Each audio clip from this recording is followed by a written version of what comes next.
Okay, some students may find this a little bit tricky, so please listen up. They say that in the figure, ABCH is a rhombus. ABCH rhombus, which means that all sides are equal.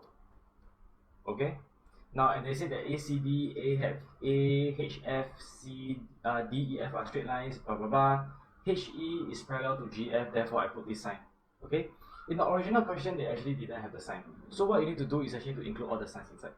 And they say that HE is equal to HF, so HE, HF, they're equal, so I put these two straight lines. And this 110, this 20, they're asking us to go and find CDE. Now let's think about it. In order for you to find this CDE, what do you need? Okay, so let's look at this triangle. Okay, in order to find this, I need to find this. Okay, and I also need to find this.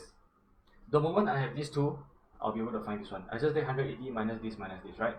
Okay, let's talk about this. How do you find this? Okay, before we find this, right, let's think about it. This is actually an isosceles triangle, right?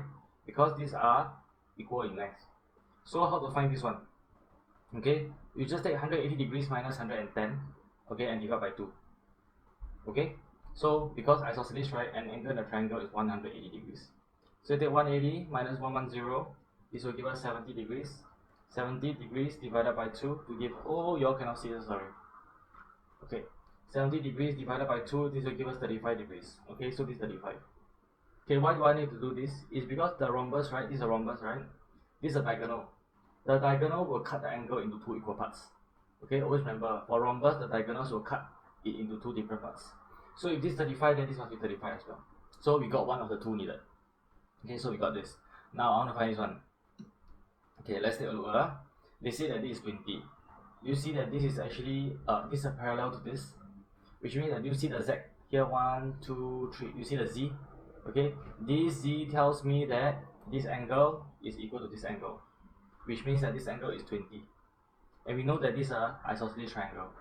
Okay, so in order to find this, we take 180 degrees minus 20, so we minus away this one, and since these two are equal, we divide it by 2. Divide by 2. Okay, so 180 minus 20 will give us 160, so 160 divided by 2, this will give us 80 degrees. Okay, so this is actually 80 degrees. So now we have 35, we have 80, how to find this one? Okay, we just take 180 minus 80 minus this and minus 35, minus 35. Okay, so 180 minus 80 will give us 100. 100 minus 35, this will give us 65. Easy, right? So remember, sometimes the question they ask, sometimes the clues that they give us are actually very, very important clues. Like they tell us that this rhombus, they're telling us that this rhombus so that we can find that this 35.